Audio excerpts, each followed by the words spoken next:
Ta Pinu Sanctuary in Gozo is without doubt the most important shrine in the Maltese Islands, and the venue of pilgrimages from all corners of the world.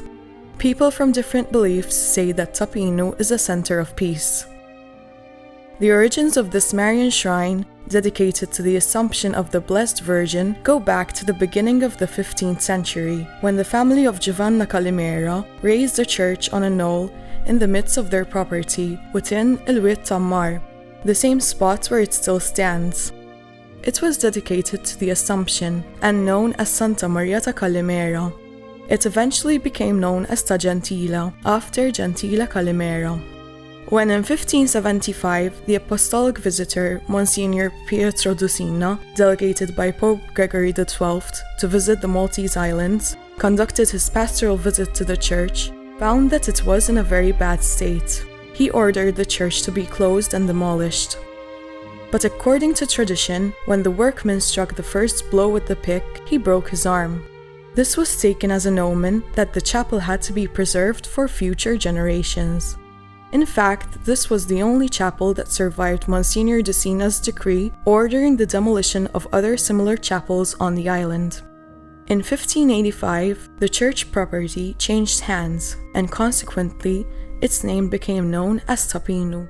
Pino Gauci became the procurator of this church, and in 1615 offered the bishop to raise it anew.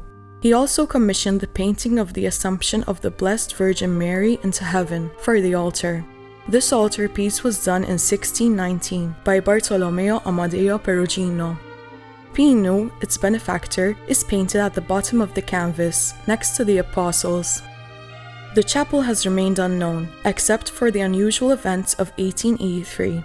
That year, in mid-morning of the 22nd of June, Carmine Grima, a 45-year-old spinster, heard a call while passing by the chapel on her return home from the fields at Ta Jordan.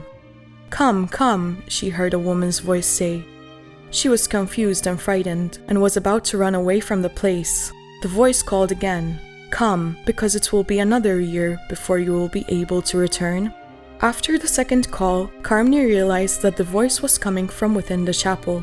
She went inside and began to say her usual prayers.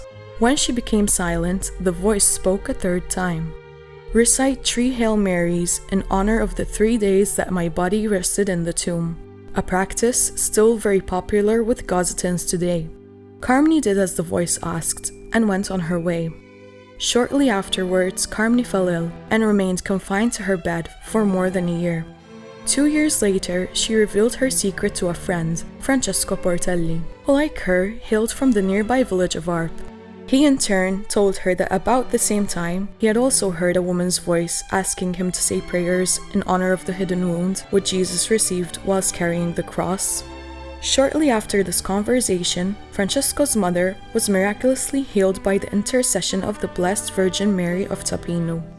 The lonely chapel became a place of pilgrimage for many people on the island and beyond. The Bishop of Gozo, Pietro Pace, was informed about these events and asked to speak to Carmine and Francesco. He questioned them closely on several occasions, and after further inquiries, he concluded that the voice was of heavenly origins. Devotions to the Blessed Virgin Mary of Ta Pinu grew rapidly, and numerous pilgrimages flocked to the chapel. By 1886, many were claiming cures and other heavenly favors, and the little chapel became a spiritual hub. Meanwhile, a decision was taken to build a worthy sanctuary to accommodate the crowds, and the construction of the magnificent basilica began in 1920. The foundation stone of a new church was laid adjacent to the old chapel in May of that year. Architect Andrea Vassallo integrated the old chapel with the new edifice. Works proceeded at a steady pace, and in 1931, the new church was consecrated and opened to the public, coinciding with the 1500th anniversary of the Council of Ephesus. A year later, it was raised to the dignity of Basilica by Pope Pius XI, and in 1935, the miraculous image of Our Lady was crowned by Cardinal Alessio Lepicier, the legate of the Holy Father.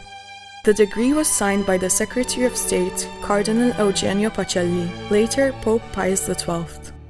This magnificent church, built from local limestone, is a gem of neo-Romanesque architecture. Cornices, pediments, and altars are sculpted in Byzantine reliefs. Altar pieces are an exquisite modern mosaic based on paintings by local artists Giuseppe Briffa and Envin Cremona, and all accessories express the same Romanesque motif. There are over 1,800 sculptures all around the church. Each sculpture is unique, even the leaves at the base of the columns. Designed mainly by renowned Gozitan artist Westin Camilleri, they were executed by Gozitan and Maltese craftsmen on site after the church was built. The Chapel of the Immaculate Conception hosts the resting place of Carmine Grima, the spinster who heard the voice of Virgin Mary, and Francesca Portelli, who also claimed a heavenly call. It was when his dying mother was healed by the intercession of the Blessed Virgin Mary of Ta Pinu that the story of the call became common knowledge. Around the walls of two rooms leading to the sacristy, one can see hanging ex votos, artifacts given to the church to thank Our Lady for her holy intercession. On 26 May 1990, Pope John Paul II visited Ta Pinu Shrine and, after praying in the chapel, celebrated Mass in the forecourt and decorated the image of the Blessed Virgin Mary with 5 golden stars as a testimony of our people's love to the Blessed Virgin Mary.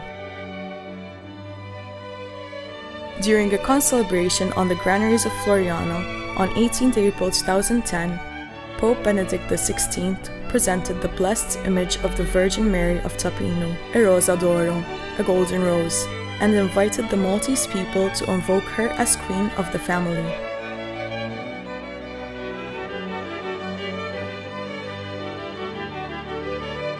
Pope Francis visited the shrine on 2 April 2022, and while spending a few moments of silent prayer in front of the sacred image in the chapel, presented the Virgin Mary with a second golden rose. He then led a prayer meeting on the Parvis.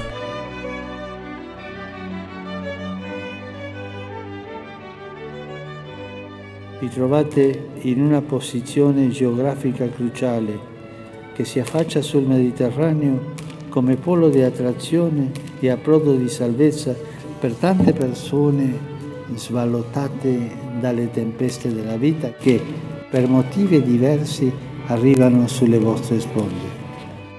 Nel volto di questi poveri è Cristo stesso che si presenta a voi. Questa è stata l'esperienza dell'Apostolo Paolo che dopo un terribile naufragio fu calorosamente accolto dai vostri antenati. Gli Atti degli Apostoli affermano: gli abitanti ci accolsero tutti attorno a un fuoco che avevano acceso perché era sopraggiunta la pioggia e faceva freddo. Ta Pinu, a spiritual oasis. The last kilometer of road leading to the sanctuary is introduced by Our Lady of the Pilgrim, a lovely sculpture made in local limestone and mosaic. The Pilgrim's Way is traced by 5 niches with 5 alfresco paintings by Sergio Favotto, featuring 5 Marian invocations from the Litany of Loreto: help of Christians, comfort of the afflicted, health of the sick, Queen of families, and Queen of peace. They are a reminder to all pilgrims approaching and later leaving the sanctuary that they are called to be instruments of peace in the world and amidst their families, serving the sick and heralding reconciliation with God and others.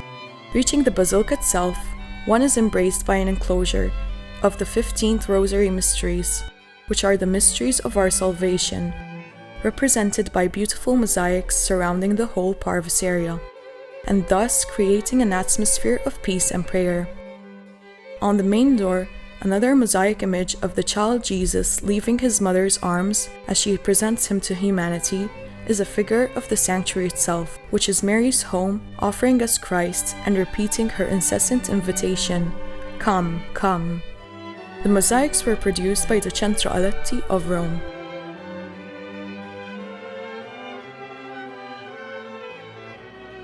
The basilica draws hundreds of locals and pilgrims every day, with the daily celebration of Mass and other sacraments. It is also frequented by many seeking the spiritual refuge of confession and silent time spent in prayer and adoration. It is truly a spiritual oasis for many who seek God and the love of His Blessed Mother, As from May every Wednesday for 15 weeks, the local population prepares for the solemnity of the Assumption with weekly pilgrimages to the Basilica, and a beautiful vigil led by the Bishop of Gozo is held on the eve of August 15th. The hall beneath the Parvis is also used for various meetings and Mariological events. Pathway leading from the Basilica up the hill in front, known as Ta Amar, is marked by the Way of the Cross, with a number of life-sized Carrara marble statues placed along the route up to the summit, dominated by a magnificent crucifixion of Christ. The diocesan bishop leads an annual Via Crucis in Lent, and during Holy Week, many pilgrims join in prayer and walk up to the summit in adoration of the suffering Christ. The complex of Ta Pinu includes also the museum Dar Carmnegrima, as well as a center for the family, run by the diocese, in aid of families seeking spiritual and human accompaniment. A retreat house and visitor center are also currently being built.